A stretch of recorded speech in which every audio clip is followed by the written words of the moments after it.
I want to start today by talking about breathing, and we'll see where it takes us. If you don't know this, I've been facilitating breathwork journeys for folks since 2013. And just simply becoming a student of the breath through that practice, both of my own and sharing it with other people, has been one of the most profound experiences of my life. And I think it's the simplicity of it and the universal accessibility of breathing. We literally die without it. That I think is one of the things that makes it most powerful. So something I think a lot about is that we breathe 25, 30,000 times a day. Most of the time, we're not thinking about it. It's just something that happens automatically. And yet every single breath is an action that brings us into deep life-giving and life-receiving connection with every living being on the planet.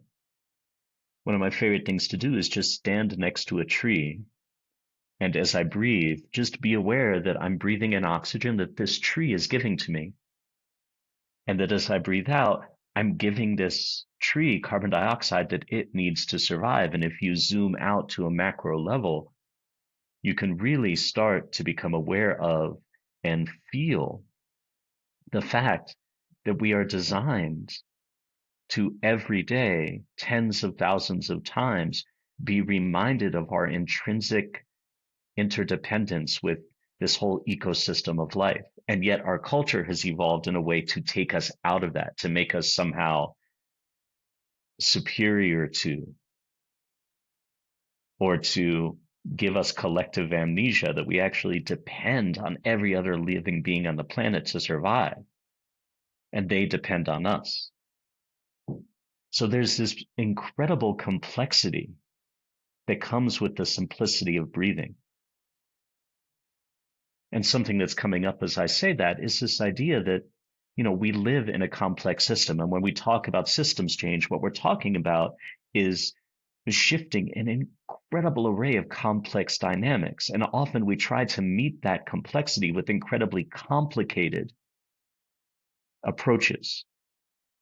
The difference between complex and complicated, one of my best friends describes it as like when you learn how to fly an airplane, that is a complicated system, but it's a closed complicated system, right? A complicated system can be understood if you know what all the bits and pieces and wires do.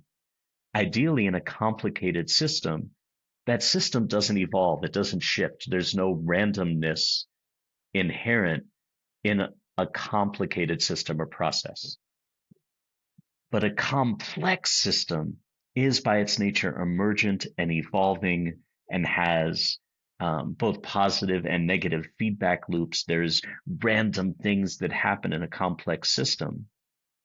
And if you try to meet complexity with complicated, it tends not to work because complicated approaches require stability.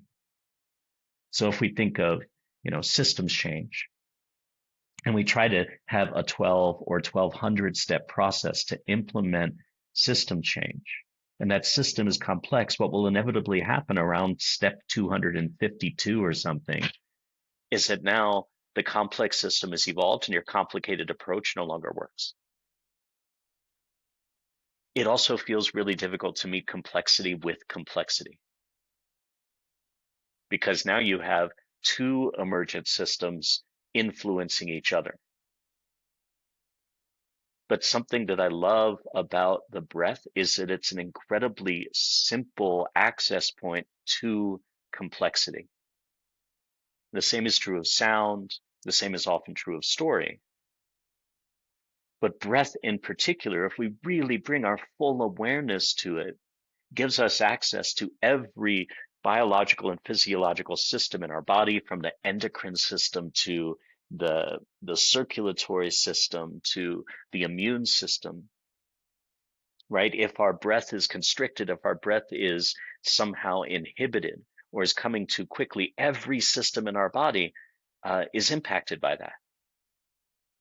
So if you think of, hypertension, if you think of um, a scattered attention, if you think of chronic stress, burnout, whatever these things are, often you can see signals of those conditions in the breath. You'll see it as breathing into the upper chest or suspension of breath. And the systems in the body respond to that. And at the same time, when we work with the breath to open up free flowing breathing, then our systems, our mind, our endocrine system is fully oxygenated. When we're breathing slowly and fully, and the diaphragm, which is this flat muscle in the center of our torso, when we breathe fully, that diaphragm goes down and massages all of the organs, helping our digestive system function, helping our liver process, helping our spleen process our intestines. It helps our body know that the body is safe, so our mind can work, our cognitive mind can work more efficiently. So that's just in the body. It helps the cells release waste and toxins. So if we bring awareness to the breath internally, the whole landscape of our biological selves, and sometimes our mental and emotional selves, can open up to us. In breathwork practices, it's not uncommon for people to experience floods of emotion. And often that's because if we've been breathing in a less than optimal way, then we're breathing around places where emotions are held in our body. And if we start to gently open up the breath, then those emotions can start to move. So people are often surprised by the emotional intensity of even really simple, gentle breathing exercises.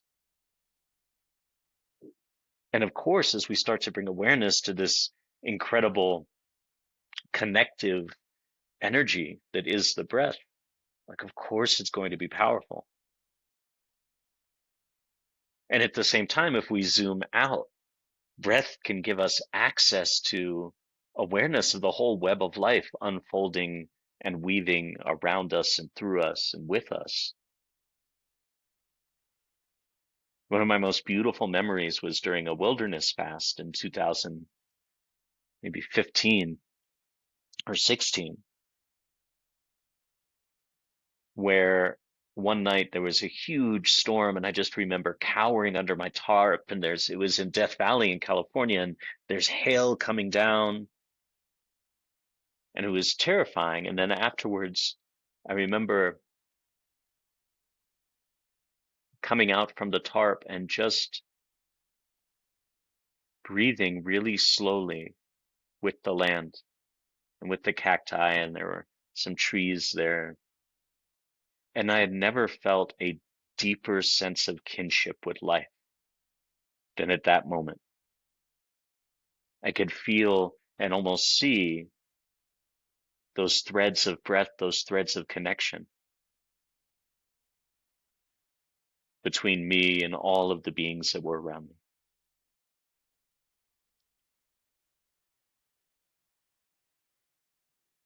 So when I go into professional spaces, whether it's online or whether it's in person, one of the things, and people almost always, there's a few people who roll their eyes really hard at this, but one of the first things I do is I invite the group just to take some breaths together. I never say deep breaths because for some of us, right, our body doesn't feel safe, and a deep breath can bring up some stuff that probably needs or wants to be processed, but maybe is not appropriate to process in a professional setting. And so we'll just take some slow breaths, some breaths with light awareness, with the idea both for each individual to be helping their nervous system settle and to fully arrive in the space, but also when we breathe collectively. Again, this works in person and online, but when we breathe collectively, what we're doing is we're bringing a complex system of beings in a room together into coherence with each other, right? We're synchronizing our physiological, biological systems so that we can learn more deeply, so that we can collaborate, so that we can honor whatever wants to emerge through the workshop or the group. And again, this is such a simple practice that gives us access to an amazing ecosystem of complexity. And I think one of the reasons that people roll their eyes is that something as simple as breathing has either been relegated to like, oh, you know, what people call woo woo, which is a term I hate because it immediately discounts what you're doing, or it's a waste of time because we've got serious, complicated work to do.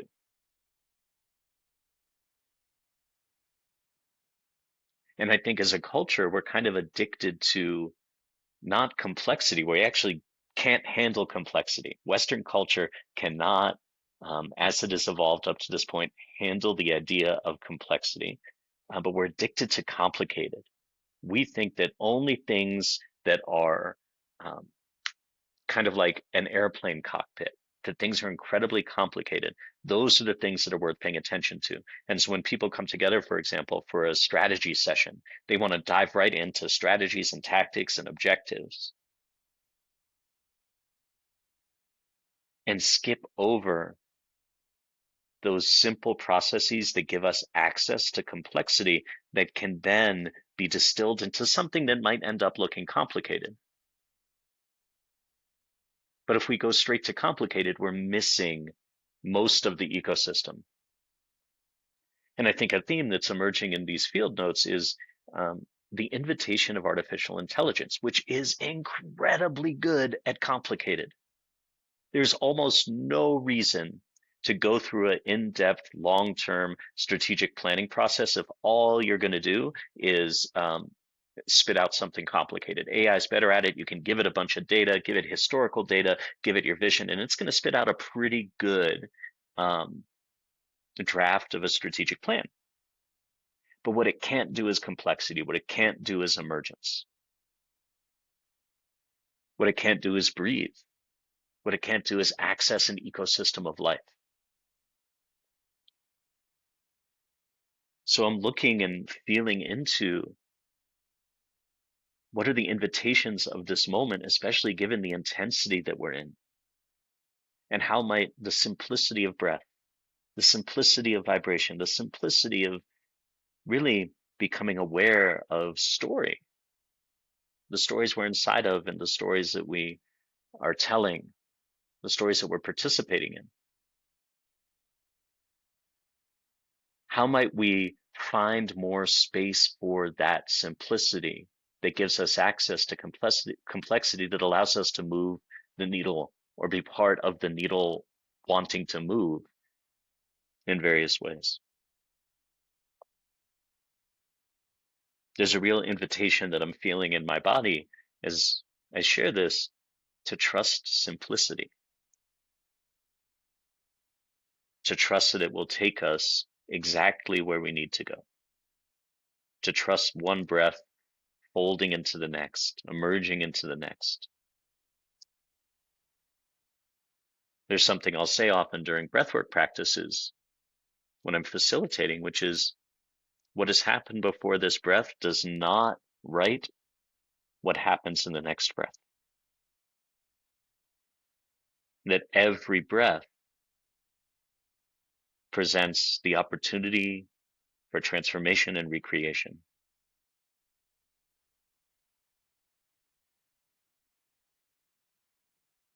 Something else that occurs to me is this idea that the first thing we do when we're born, we breathe in and we generally cry because that's really shocking on our lungs, right? We've been breathing in a liquid environment, and this is the first time our lungs are functioning on their own. That's really the first act of breath is that first inhale, our lungs meeting the world for the first time. And then the last thing we do when we're transitioning is we exhale. So zooming out at that macro level, that first inhale and last exhale could be seen as one breath, and everything in between is part of that breath. And so you can really have fun with that and think about, well, I'm breathing. And for some of my cells, that breath was an entire life cycle. So I would love to see more room for breath in our boardrooms, not as meditation, but simply as a way in to really generative conversations and creativity.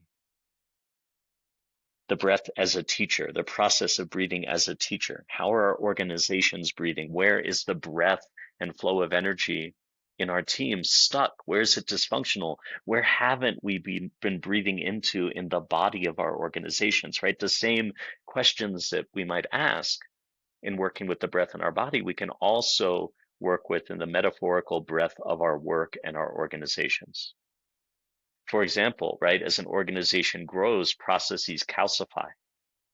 That's not unlike developing a dysfunctional breathing pattern in our body, where muscles calcify, systems start to break down, imagination is compromised, immune system is compromised. So what does it look to scale an organization in a way that continually allows for the free flow of breath, energy, and creativity while having a solid structure? So just like that, you can use this incredibly simple process of inhale, exhale to give us a lens on all sorts of different things.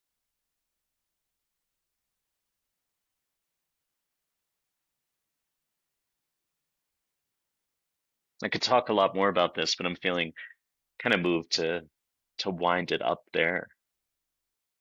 And maybe we can just take a few breaths together. If you've ever been with me in a workshop, what we're about to do is really familiar to you because I try to end every workshop with this, but we're just going to take 3 breaths together.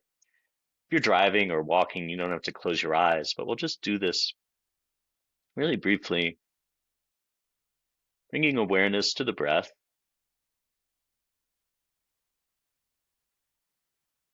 And with this first breath together, we'll just be aware of our body. Be aware that as we breathe in, oxygen is flooding all of our cells, allowing them to release anything that is wasteful or used up on the exhale. So just take a nice slow breath in and release it. And with this second breath, we'll bring awareness to that true thing that every breath weaves us into interconnection with every being on the planet. That this breath was in a tree, was in an elephant, was in a coyote, a wolf, another human, a whale, sometime in the last week.